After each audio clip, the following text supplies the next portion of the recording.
اهلا وسهلا، كي دايرين؟ لاباس عليكم؟ كلشي مزيان ان شاء الله؟ تكونوا احوالكم واموركم كامله بخير وعلى خير. توحشت نصور لكم، ما يمكنش ما تخيلوش قداش قسما بالله.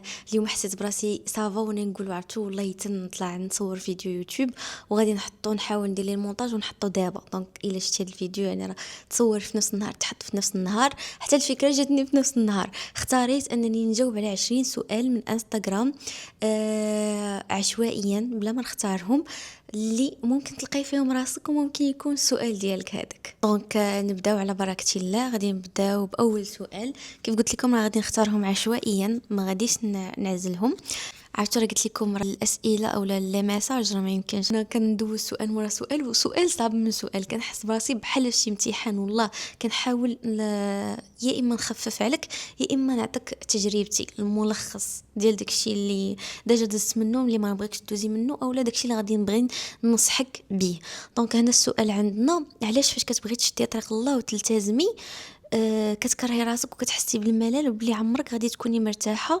عييت من هاد الافكار. انا نقول لكم الشيطان هذا هو الدور ديالو. فاش الانسان كيبغي يتوب الله سبحانه وتعالى، الشيطان كيجي كيقول لي، كيبين لي ديك الطريق بلي راها خايبه وبلي ما تعيش حياتك وانت امتى غتعيش وامتى غتضحك امتى غتنشاط وانت في الشباب ديالك والطريق ديال الله سبحانه وتعالى راه كلها ضنك، ولا فاش غتشداد ولا ما غتبقايش تسلمي ولا ما غتبقايش تصاحبي ولا ما غتبقايش ديري شي حاجه كنتي كتغلطي فيها مع الله سبحانه وتعالى ما غتبقايش تلقاي الحلاوه. لا بالعكس، الحلاوه راه كاينه في القرب من الله سبحانه وتعالى. ومن أعرض عن ذكري فإن له معيشة ضنكا. ديما ادعوا واحد الدعاء: اللهم يا مقلب القلوب ثبت قلبي على دينك. راه انا نقول لكم كيفاش داير الانسان. كنت سمعتها في واحد الفيديو وقسما بالله الى كلام صحيح ديال بصح. الانسان كيفاش داير؟ بحال شي بيبي صغيور. حنايا الانسان التركيبه ديالنا بحال شي بيبي صغيور. انا بحال شي طفل صغير فاش كتحيديه لمو ياك وكتعطيه كتحطيه في شي بلاصه وكتبقاي كتلاهي فيه، هو كيبكي كيقولك بغيت ماما بغيت ماما بغيت ماما، وانت كتقولي هكا التليفون تلاها بيه سكرولي باش تلاها وكيتلاها واحد شويه كينسى وكيبدا يغوت عاوتاني بغيت ماما بغيت ماما. كتجي كتعطيه الماكله، احسن حاجه في الماكله كي ياكل عاوتاني وكيبدا يتفكر كيبدا يقولك بغيت ماما بغيت ماما. كتقول اشنو ندير؟ اجي نخرجوا نساري ندوروا دينا نضحكوا نسمعوا الموسيقى نفرجوا في الافلام باش ينسى. كيدير واحد شويه كيتفرج واحد شويه كتلا واحد شويه وكيبدا يغوت لك كيقول لك بغيت ماما بغيت ماما. بحال هكاك الروح ديالنا، بحال هكاك الانسان. راه الروح ديالنا كتشتاق الله عز وجل. فاش كتحسي براسك في ضنك وكتحسي براسك مخنوقه وربي اللي علم بك وما سيعكش الدنيا، عندك الذهب عندك الطوموبيل عندك الدار عندك الراجل عندك الاولاد عندك الخدمه عندك الفلوس فاتحه عليك سيد ربي من كل شيء، اولا في ضنك وابتلاء وكتقولي مالي وعلاش وهادي وكذا وكذا. لا علاش خاصني نكون بحال ما راه حيت الروح ديالك باغا ترجع للخالق ديالها، حيت الروح ديالك كتأنس غير بالرجوع لله سبحانه وتعالى، حيت الروح ديالك محتاجه لهذيك الصلاه اللي غتصلي، محتاجه لهذاك القران، هذاك الصله ما بين العبد وربه. اي اي عباده غادي تقربك من الله سبحانه وتعالى غتحس بالروح ديالك بحال شبعتيها حب وحنان واطمئنان وسلام باش بالقرب من الله عز وجل. ولكن الا ديك الروح ديالك حيدتيها من طريق الله عز وجل ديما غادي تبقى كتلاهيها بالتليفون بالسكرول بالكونتوني بالخدمه بالسهير بالتصاحيب بالزنا ما عرفتش شنو باش كتلاهي ديك الروح ديالك وديما كتلقيها في ضنك كتقلب على شي حاجه بحال شي بيبي كيقلب على الام ديالو. دونك ألا بذكر الله تطمئن القلوب ومن أعرض عن ذكري فإن له معيشة ضنكا. يا ربي قد ما غلطنا وقد ما بعدنا عليك ديما قولوا الدعاء إلا لقيتي راسك بعدتي على الله سبحانه وتعالى قولي اللهم ردني إليك ردا جميلا. يا ربي ردني إليك ردا جميلا. ماشي انت يجي شي ابتلاء أو تجي شي مصيبة عاد نرجع ونقول يا ربي اسمح لي راه حيت درت داكشي علاش ابتليتيني. نسأل الله الثبات. هادشي اللي غنقول لكم. كنتمنى نكون جاوبت على السؤال ديالك. اصعب سؤال وقيله. نصيحه اكيد ما نذكرش سميات. نصيحة للفتاة دخلت في مرحلة الطلاق في عمر الزهور العمر العشرينات، بماذا تنصحيها؟ حسيت بك من الميساج ديالك انه متاثره انك طلقتي في سن العشرينات. غادي نقول لك واحد نصيحه من القلب. اول حاجه الحمد لله اللي سيدي ربي كتب لك الطلاق وانت مازال صغيره، دونك لخير يعلمه الله سبحانه وتعالى. دونك هنا ما عندوش علاش يبقى فيك الحال، بالعكس مازال الحياه قدامك، مازال بزاف د الحوايج تقدري ديريهم، مازال سيدي ربي غيطيحك في ولد الناس اللي تستاهلي واللي يستاهلك واللي غادي تعيشي معاه الحب والحياه الزوينه والورديه وكاع داكشي اللي كتمنيه. بالعكس طلقتي في سن صغير، مازال بزاف د الحاجات تقدري ديرهم، مازال تقدري تكملي قرايتك، مازال تقدري تخدمي على راسك، تبني مستقبلك. بالعكس يبقى فيك الحال الا لا دوزتي واحد 40 عام ولا 20 عام في علاقه خاويه. بحال اش نعطيوها مثال بواحد داك الفاز ديال الورد اللي كنشريو ديال البلاستيك، وكتبقاي كتسقي فيه وفي الاخر ما كيعطيك حتى شي حاجه. علاش؟ حيت هو بلاستيك. دونك هي العلاقه كنتي غتبقاي تضربي فيها مثلا تماره حياتك كامله، وكتعطي بدون ما تاخدي اولا تعنفي اولا كتخاني اولا كتهرسي نهار على نهار، تتوصلي مثلا الربعينات ولا الخمسينات عاد تفكري انك تطلقي، ومن تلقاي ماشي فات عليك التران، ولكن ما تلقايش الجهد باش تبني حياتك من جديد. مازال انت باقا صغيره، مازال عندك الجهد، ومازال جاي بزاف د الحوايج زوينين قدامك. مازال ربي غيعوضك كيف قلت لك بالراجل، بالذريه الصالحه، بالحياه الزوينه، بكل شيء زوين. و وماشي نهاية الكون. راه كاينين بنات اللي مازالين ما تزوجوش كاع مثلا في الاربعينات في الاربعينات في الثلاثينات ومازالين ما تزوجوش كاع. دونك انت تجربه دوزتيها في الحياه ديالك مشات، غادي تدوزي من واحد المرحله ديال الالم، جاتك البكيه بكي، جاتك غوتي، جاتك نعسي، جاك شنو ما جاك ديريه دابا. ما تقمعيش الشعور ديالك، ما تقمعيش الحزن ديالك، حيت الا بقى داك الشعور مكبوت فكتبقاي ديما معصبه، ديما غضبانه، ديما بغا تغوتي. حاولي تخرجي من ديك العلاقه بكل شيء، تخلصي من الزوين اللي كان فيها ومن الخيب اللي كان فيها. والوقت كينسي كل شيء، والوقت كيبدل كل شيء، والله كيعوض اي حاجه. السؤال الثالث هو واش نقدر نثيق في الصحابات، زعما واش نقدر نديرهم وانا باقا كنقرا؟ وشكرا بزاف. اول حاجه الا كنتي مازال كتقراي ما عندك ما ديري بالصحابات، ماشي انا كنفيهم لك كنقول لك لا راه كلشي خايب، كلشي بنات الحرام، كلشي ما مزيانات. بالعكس كاينين بنات الناس، كاينين بنات مربيين، كاين بزاف ديال البنات يبغيو لك الخير. زعما باقي الخير في الدنيا، ماشي كل شيء شر. ولكن انت في هاد الوقيته هادي ديال سن 16 عام مراهقه وكذا، فمن الاحسن تصاحبي مع الوالده ديالك، كانت متفهمه مزيانه كذا، تقربي منها وهي اللي تصاحبي معاها. عندك شي اختك تصاحبي معاها، عندك شي خوك تصاحبي معاه. مهم ديما هذوك المحيط ديالك ولا العائله ديالك هي اللي تكون قريبه لك اكثر من الناس اللي على برا، باش حتى شي وحده دخلتيها لحياتك وكانت صاحبتك غادي تقولي لماما كذا كيفاش كتعاملني، شنو كتقول لي، يا اما تنصحك تقول لك هذيك راها باغا لك الخير ومزيان تبقاي معها بنتي، اولا غادي تقول لك لا ردي منها البال. حيت الوالدين كيحسوا بالانسان اللي كان خبيث ولا كان خايب ولا كان غيضركم، كيحسوا به.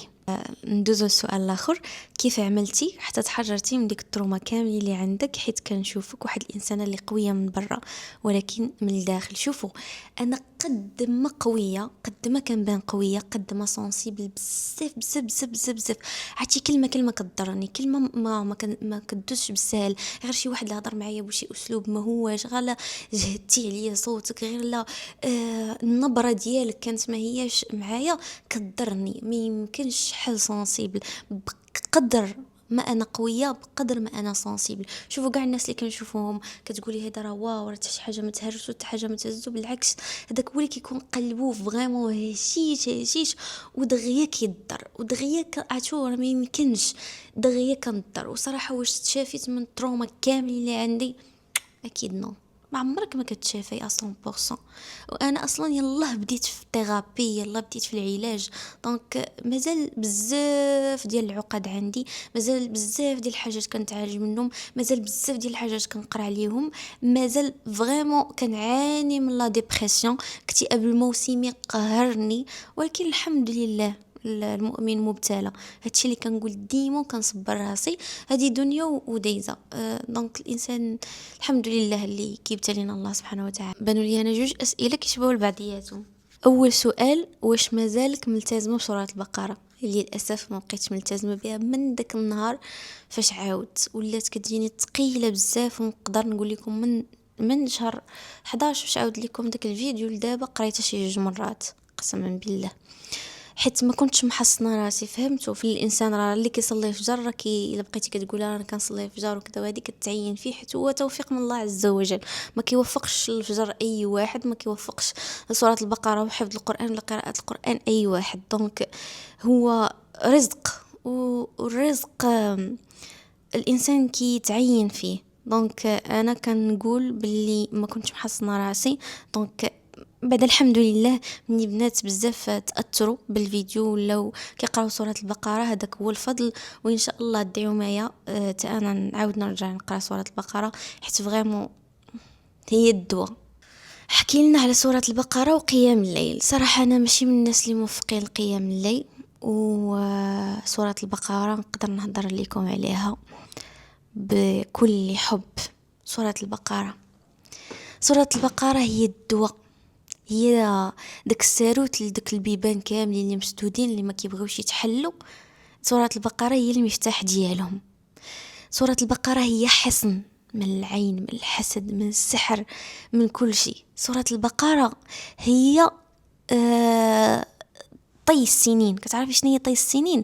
فاش كتلتزمي بسورة البقرة وكتقرايها لله خالصة، فهمتي؟ بدون حتى شي نية، كتقرايها لله عبادة، كتقرايها يوميا يوميا يوميا كل نهار. الله سبحانه وتعالى كيحلك باب اولا كيحقق لك ولا كيستجيب لك لدعوه من الدعوات اللي انت نسيتيهم. ممكن بقراءه القران، انا ما كنهضرش لكم على سوره البقره بوحديتها، مي انا كتجربتي مع سوره البقره، ممكن بسوره البقره الله سبحانه وتعالى يستجاب الدعوات ديالك كامله ويوقع معاك طي السنين. ديك السنوات كامله ديال الانتظار، كل عام كتبقاي تدعي تدعي تدعي وكتنسي دوك الدعوات، فريمون كتنسيهم. الله سبحانه وتعالى كيستجيب لك دوك الدعوات اللي انت اصلا نسيتيهم. طي السنين انه ممكن في سنه واحده تزوجي، تولدي، تخدمي، ديري الفلوس، ديري الذهب، ديري الدار، ديري الطوموبيل، ديري كل شيء بسبب قراءة سورة البقرة. القرآن كامل، من سورة البقرة الالتزام بها يوميا مع الورد ديالك مع الختمة. طبعا هي ما صعيباش، انا نقول لكم فوقاش تقراي سوره البقره قرايها مورا صلاه الفجر مباشره، ولا كنتي من الناس اللي كيسهروا قرايها مورا صلاه العشاء ولا قبل ما تنعسي مباشره كامله، ما كتقسميهاش دقه واحده كتجلسي لا كتكملها. في الاول غدي لك ساعه ونص، في الثاني غدي لك ساعه وربع، في الاخر غتولي دير لك ساعه. مني غادي تولفيها غتولي تاخدي فيها 40 دقيقه 45 دقيقه، مني غتولفيها مزيان غتولي كتاخذ لك 38 دقيقه 35 دقيقه الماكسيموم، هذه بدون تلاوه وبدون زعما بقراءه بالجهر. سوره البقره هي الدواء، هي الدواء، هي الجبر، هي العوض، هي بزاف ديال الحاجات. الله سبحانه وتعالى عرفتي فاش كتكملي قراءة سورة البقرة عرفتي عرفتي الدماغ ديالك كتسجل عنده باللي درتي واحد الانجاز خيالي. عرفتي العظمه ديك الساعه، عرفتي كتحسي براسك ثقه في راسك وفرحانه ومحصنه ونور من الله يحيط بك. عرفتي كتحسي بواحد التيسير من عند سيد ربي ما عرفتيه منين نزل، كتحسي بواحد الرزق كيفيض عليك، واحد الخير كينزل عليك ما عرفتيه منين جا، كتحسي بحفظ الرحمن لك، كتحسي بالامور ديالك كتيسر لك بواحد الطريقه عجيبه، كتحسي بواحد الناس الخبيثين اللي في حياتك كيخرجوا بواحد الطريقه اللي ما كتعرفيهاش، كتحسي باللي سيد ربي في خدمتك ولا في امورك كيسر لك عباده الصالحين، كيسر لك اللي يسهل عليك، كيسر لك امرك، كتسهل عليك الطاعه ما يمكنش. القران صيدليه، انا القران صيدليه فيه الدواء ديال كل حاجه انت مريضه بها اولا كل حاجه انت ضاراك، كتمشي للقران كتحليه. اليوم غنقرا سوره البقره ما عرفتش غداوي، الغد اللي غنقرا ال عمران ما عرفتش غداوي، الغد اللي غنقرا سوره النساء ما عرفتش غتشافي، الغد اللي غنقرا سوره المائده اش من سحر غتبطل، اش من عين، اش من حسد. وانت غاده مع القران، وانت غاده مع القران كل نهار كتاخدي منه داكشي اللي غينفعك في الحياه ديالك وفي الاخره ديالك، هو نور لك في الدنيا ونور في الاخره. الله يجعلنا من حفظة كتاب الله العظيم. قراي سورة البقرة ورجعي لهذا الفيديو هذا بالضبط وقولي لي شنو الله سبحانه وتعالى حقق لك وشنو المعجزات اللي تيسرات لك بسبب سورة البقرة.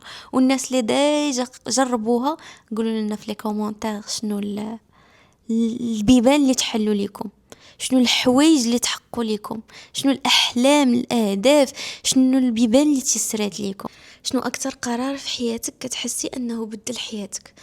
قرار كان صعيب بزاف، انا هو الشانجمون ديال حياتي، هو فاش قرروا دارنا يرجعوا من كازا لخريبكا، وفاش قررت انني انا نواجه المخاوف ديالي نبقى في كازا في سن صغير ونخدم على راسي من 2017 2017 2018. دونك كان هذا هو القرار اللي بدل حياتي 180 درجة. عرفتو قد ما كيبان لك هذا هو شوفي، ما عمر حياتك ما كتبدل بالقرار الصحيح، ديما كتبدل بالقرار الغلط، ديما كتبدل بالقرار القاصح اللي صافي كيهرسك، اللي كيبكيك. هو تما فين كتبدل حياتك 100%. كنقول كون رجعت كون راني تكرفست بزاف وتبهدلت كتار من زعما ديك التكرفيصه اللي تكرفست بوحدي. دونك كان هذا هو القرار اللي بدل حياتي، وانني اختاريت نكمل حياتي في كازا بوحدي ونخدم على راسي. السؤال التالي: واش فعلا كل خيبة امل او جرح كنتعرضوا ليه في الحياة كنقسم لنا شي حاجة وما كتعاودش ترجع؟ صراحة بصح كل خيبة امل وكل جرح وكل كلمة وكل اذى وكل خيبة امل وكل ثقة عطيناها لشي واحد وخذلها كتنقص شي حاجة منا وما كتعاودش ترجع. هاد السؤال بقد ما زوين بقد ما صعيب. كيفاش حصلتي على الراحة والاطمئنان الداخلي؟ صراحة داك الاطمئنان الداخلي 100% لا. كيف قلت لكم مازال عندي مخاوف، مازال عندي بزاف ديال الحوايج كنتعالج منهم، ولكن حاجة وحدة اللي زعما هي اللي صبراتني هاد السنين كاملة، السنين اللي تحقرت فيهم، اللي تظلمت فيهم، اللي طلقت فيهم، اللي سمعت فيهم شي هضره اللي ضراتني وجرحاتني، ولا في زعما في المواقف الصعيبة كان عندي الرضا شي حاجة اللي زوينة بزاف وماشي قاع الناس عندهم. فريمون فاش كترضاي كتقولي هادشي اللي كتب عليا الله، ما فهمتي المكتوب ما منه هروب. الرضا كترضاي بالواقع، فقيرة كترضاي بالفقر، مطلقة كترضاي انك مطلقة، ما قارياش كترضاي انك ما قارياش. الرضا عندي واحد الرضا راه ما يمكنش. في كل مرحلة في حياتي في كل عام كتلقيني راضية بقضاء الله وقدره. عندي مثلا عندي في الاول عندي صالير ب2000 درهم، راضية بقضاء الله وقدره، فرحانة بيه، مخرجة راسي كتا. العام الثاني انا نقول لكم مثلا دابا انا فاش حليت المحل الاول، حليت محل صغير وفي زنيقه وكذا ب2000 درهم، ترونكيل، عاجبني الحال، فرحانه راضيه، ما قاداني فرحه. ما كنشوف ديال الناس ما كنقول هذه علاش هي عندها محل كبير، ولا علاش هذه عندها الفلوس وانا ما عنديش، ولا خاصني ما راضياش بالوضع ديالي، ولا حشمانه من الناس. بالعكس انا جبت الدقيقيه وفرحت وشطحت ونشط وما قاداني فرحه، وحطيت في انستغرام حليت محل في زنيقه عادي وفرحانه. عاوتاني ستر ربي سهل درت محل اخر بين شويه على داك الاول ترونكي صغيور، فرحانه وراضيه، وجايبه الدقيقيه وفرحانه مع اللي يسوى اللي ما يسواش، والصحابات واللي ما صحاباتش، والعائله واللي ماشي عائله، مهم جامعه كل شيء وراضيه فرحانه. عجبني الحال، حليت دابا المحل ديالي راضيه وفرحانه. الرضا. عطيتكم اكزامبل مثلا بالمحل وكذا، رجعت الارشيف وكنشوف نشوف محل ديالي الاول الثاني الثالث، زعما داكشي كيفاش غادي بمراحل وكيفاش كنت راضيه بكل شيء.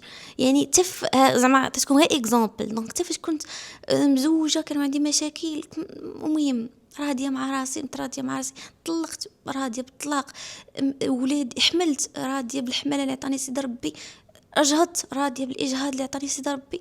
المهم الرضا التام، الله يرزقه لكم يا ربي. المشكل ماشي هما يكونوا عندك عقد نفسيه، المشكل ماشي هو تكون دوزتي طفوله خايبه، مراهقه خايبه، دوزتي واحد التجربه ديال الزواج فاشله. المشكل هو انك ما تعالش من داكشي وما تقبلوش وتبقى انسان غادي بواحد الكومه بحال شي غمامه كحله، كلها غضب، كلها انفعال، كلها هضره سامه، كلها سب وشتم، وكلها هضره خايبه وقاصحه، وكتخرج داكشي العقد اللي عندك في الناس. المشكل ماشي هنا، بالعكس العقد النفسيه عمرها ما كانت عيب، المشاكل عمرهم ما كانوا عيب، الابتلاء، الطلاق، الفقد، الوجع، الاكتئاب، شنو ما كان الابتلاء في الدنيا ماشي عيب. اللي عيب هو انك ما تعالج، اللي عيب هو انك ما تمشيش تشوف طبيب نفساني، اللي عيب هو ما تجلسش مع راسك، ما تفهمش راسك، ما ديرش ثيرابي، ما تقراش القران، ما تجلس دير واحد الجلسه مع راسك ومع سيد ربي، وما تكتبش وما تعاودش وما تبكيش. هذا هو المشكل. المشكل هو تبقى تبان ديما باغي تبان قوي، وديما باغا تباني واو، وديما انا راه شي حاجه ما تهزني وما تحركني، وانتي راه داكشي اللي عندك لداخل كتخرجيه سم، حقد، عين، سحر، كتخرجيه ظلم في الناس. دونك المشكل راه ماشي في انك تكوني دوزتي شي حوايج خايبين، المشكل هو انك ما تعالجيش منهم، هو انك ما تصالحيش مع راسك، هو انك ما تهرسيش داك الانا بينك وبين انك تعالجي، ولا مشيش عند طبيب نفساني يقولوا عليا مسطيه وكذا وكذا. اللهم تمشي عند 1000 طبيب نفساني او لا تضري الناس بهذاك داكشي اللي دوزتي. دوك المرضى النفسيين واللي عندهم عقد ما تصالحوش معاهم، ما داروا لا ثيرابي، ما مشاو عند بسيكولوج، ما خداو دواء، ما حتى شي حاجه، كيخرجوا داكشي السم ديالهم، داك المرض ديالهم، العقد ديالهم في الناس اللي هما سليمين. فهادوك الناس اللي سليمين هما اللي كيمشيو عند طبيب نفساني، وهادوك اللي مرض هما اللي ما كيمشيوش اغلبيتهم عند طبيب نفساني. دونك المشكل ماشي في انه يكون عندك عقد نفسيه، تكون عندك تروما، يكون عندك تكون في ديبرسيون، يكون عندك اضطراب ثنائي القطب، الشخصيه الحديه، شنو ما كان اسم الاضطراب اللي عندك. المشكل هو انك ما تمشيش تعالج وما تصالحش مع راسك وما تكونش واقعي مع راسك، وتبقاي غير غاده كتظلمي في الناس بالجهل ديالك، وانت راه عندك واحد العقد للداخل ديالك. خاصك تمشي تشافي منها، خاصك تغوتي، خاصك تجلس حدا البحر، خاصك تقرا القران، خاصك تنوضي تصلي الفجر، خاصك تطلبي الله في شي قيام الليل، عافاك سيدي ربي كتا. هادي تجلسي مع راسك تبكي، واقيلا هادي راه غوتت عليا عمتي، راه دارت بطني جده، راه طاح عليا التبصيل، راه عايرني الاستاذ، نمروا عليا التلاميذ. المهم شي عقده من دوك العقد ديال الطفوله ملي كتجلسي مع راسك كيبانوا، كتبقاي تهضري مع راسك عليهم حتى كتصالحي معاهم، ولا كتهضري مع طبيب نفساني مختص معالج كيعطيك الحلول لهذاك المشكل اللي عندك، يا بالهضره يا بالدواء. هذا السؤال صراحه صعيب شويه. شنو الراي ديالك في لي زانفلونسوز، المؤثرات اللي حيدوا الحجاب؟ لي كومونتير هما السبب في البنات اللي حيدوا الحجاب دابا. علاش؟ في الكومونتير كتلقاي 500 كومونتير، وديري الحجاب وديري المكياج، واش حجاب هذاك، وسيري حيدي داك الحجاب، وراك معديه على داك الحجاب، والحجاب والشعر باين، الحجاب والقصه، الحجاب والطانقات، الحجاب والعدسات، الحجاب والصاك، الحجاب واللبسه، الحجاب والكسوه، الحجاب والعكر، الحجاب. وكنا حيدتي وراكي معديه عليه، واش هذا حجاب، واش هذا حجاب. هاد لي كومونتير هادو قسما بالله الا كنتي انت ولا انتي من هاد الناس اللي كيكتبوا هاد لي كومونتير هادو، راه نتوما فيكم فضل كبير في ان هاد البنات حيدوا الحجاب. علاش؟ حيت كاملين كنغلطوا، حتى شي واحد فينا ما مالك. علاش ما كنمشيوش عند دوك البنات اللي عريانات ما لابسين حتى شي حاجه، كتلقاي عندها مليون ديال لي لايك، 600 الف كومنت، كل كيدعموها في داك الشيء الخايب اللي كدير. فاش كنجيو عند وحده مسلمه ودايره الحجاب ومقاتله معاه، عوض انك تكتبي كلمه طيبه، عرفتي ما شاء الله انت راك فنه وغزاله وكذا، ولكن الا درتي الحجاب بهذه الطريقه ودورتي على وجهك وزدتي هذه، ولا نقصتي الميك اب، ولا حيتي العدسات، ولا كذا، راه طاعه، راه عباده. قد ما قدرتي انك تزيدي تحسني من اللباس ديالك، تزيدي تحسني من الحجاب ديالك، راه طاعه الله عز وجل. ممكن غير الهضره ديالك الزوينه تخلي ديك الانسانه تزيد من انها تحسن من الحجاب ديالها، وممكن بداك الكلام الخايب او بداك الكلام الجارح او بداك التنمر، بسبب هاد لي كومونتير هادو شنو كتجلس مع ديك السيده مع راسها كتقول بصح والله الا عندهم الحق، هذا ماشي حجاب، انا معديه على الحجاب، وقيلا سيدي ربي غيعذبني، هذا وقيلا نفاق، يمكن راه خاصني نمشي تا نقاد حجابي عاد ديك الساعه نجي وندير حجاب الحق وطريقه باش ما يبقاوش يجوني هاد لي كومونتير. حتى راه ماشي بنادم كله قوي، ماشي بنادم كله آه كتهضر مع خشبه، راه يوميا كتحط لي بوست، يوميا كتشوف هذوك لي كومونتير، هذوك لي كومونتير راه كيأثروا والشيطان كيزيد ينفخ.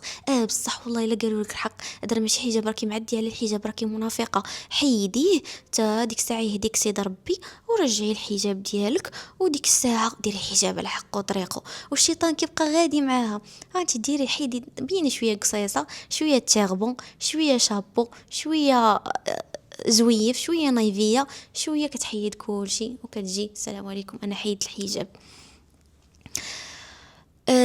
انا ماشي كنصفهم، انا ماشي معاهم نهائيا. اول حاجه هو الحجاب عباده الله عز وجل، كاملين بلا حجاب كنحمقوا، كاملين بلا حجاب بلا حوايج مستورين، كل وحده عندها من الزين ديال، عندها حقها في الزين، عندها حقها في داكشي اللي رزق الله سبحانه وتعالى. وحنايا كنجيو كنغطيو هادشي، كنغطيو شعرنا، كنغطيو داكشي اللي كنديرو، داكشي اللي امرنا الله سبحانه وتعالى به. علاش؟ عباده. قد ما زدتي حسنتي، قد ما زدتي طولتي حجابك، قد ما زدتي لبستي خمار، قد ما نقصتي مثلا الميك اب، قد ما حاولتي تحسني من اي حاجه. انا هادشي كنقول لراسي قبل ما نقولوا لكم، راه عباده، ولكن نعاونوا بعضياتنا على هذا الخير. علاش نمشي عند شي وحده دايره حجاب ونبقى نكريتيكي فيها ونبقى نقول لها ونبقى نتنمر عليها؟ بالعكس، نبقى ندعمها، نهضر معاها هضره زوينه. وحتى البنات اللي ما دايرينش الحجاب وكيلبسوا حوايج مستورين، راهم تما في طريقهم انهم يديروا الحجاب. شوفوا الانتكاسه في الصيف كتكون بزاف، المغريات والفتن، وحنا في واحد الزمان راه ما يمكنش، راه حنا زعما القابط على دينه كالقابط على الجمر. يعني راه باش ديري هذا الحجاب في هذه الوقيته هذه، انا بعدا كنخرج كنسافر بزاف، كنشوف بنات لابسين، انا كنقول هاد لا غوب انا كل لبستها برا، واو الناس غيشوفوني غنبان زوينه، غنبان كلاس، غنبان كدا، غنبان بنوته، الحجاب مشرفني وهادي. ولكن فاش كتجي كتقولي علاش انا دايره الحجاب، انا ما دايره الحجاب لله عز وجل وعباده، وكنتمنى من هذا الحجاب يشفع ليا ولو شويه من دوك الاغلاط اللي كندير، مثلا ميك اب، مثلا بارفان، مثلا بزاف ديال الحاجات اللي كنديروهم مثلا خايبين. ربما هاد العباده وهاد الصهد وهاد الشيء، مثلا الحجاب اللي انا مخنوقه فيه وصهدانه فيه وكذا، سيد ربي يغفر لي به الحر ولا سكرات الموت، ولا يخفف عليا به في القبر ديالي، ولا يدخلني به الجنه، ما عرفنا شنو كاين. وصراحه رسالتي للبنات اللي حيدوا الحجاب بالفكره ديال انني تنديرو على حق وطريقه وعاده نرجع نديرو، هذا غير استدراج من الشيطان. ما عمرك ما عمر الانسان ما يكون مثالي، وما عمره ما يكون كامل. اللهم نقابل الله سبحانه وتعالى بالحجاب ديالي، ما عرفناش واش تقدري تموتي غدا. عرفتوا انايا واحد البنت صدمات من سميتها حفصه، ما كتغادرش دماغي نهائيا، كتغادرش دماغي في العشرينات ديالها. حفصه البوعالي وقيله، والله ما عرفت الكنيه ديالها، راه تكونوا عارفينها كانت مريضه بالسرطان، ماتت في العشرينات. كنقول كنحط راسي في بلاصتها، كنقول غدا ولا بعد غدا ولا دابا ممكن نموت، باش غنقابل سيدي ربي؟ قسما بالله الا ولا فيا الرعب او الوسواس ديال الموت. وخاصو يكون فينا كاملين، حيت بصح باش نقابلو سيدي ربي. شفت واحد الميساج اللي كنت بغيت نخليه هو الاخر. شنو هو الحلم ديالك؟ الحلم ديالي هو ان نبقى مستوره تنموت على قد الصحه، على قد العمر، ويرزقني الله سبحانه وتعالى الجنه انا والاحباب ديالي، ويريحني في القبر ديالي، ويوسعوا عليا، ويجعلوا روضه من رياض الجنه، ويجعل لي فيه الانس، يجعل لي فيه الناس صالحين اللي يونسوني في القبر ديالي، حيت كنخاف من الوحده، كنخاف من الوحشه، وينور القبر ديالي حيت كنخاف من الظلام. هذا هو الحلم ديالي، والله ما عندي شي حلم اخر. وكنتمنى زعما من نموت مصفيه مع الله سبحانه وتعالى، مصفيه مع الناس كاملين، ما ظالمه حتى شي واحد، ما واخده رزق حتى شي واحد، مخلصه عباد الله كاملين في رزقهم، ما عندي حتى شي مشكل مع حتى شي واحد. نلقى الله لقاء حسن يرضاه الله سبحانه وتعالى لي. اللهم ارزقنا حسن الخاتمه، اللهم ردنا اليك ردا جميلا.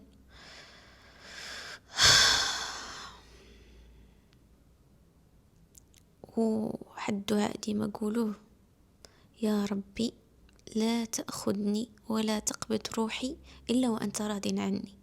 إن شاء الله نتلقاو كاملين في الجنة كيف ما تلقينا في هذا الفيديو.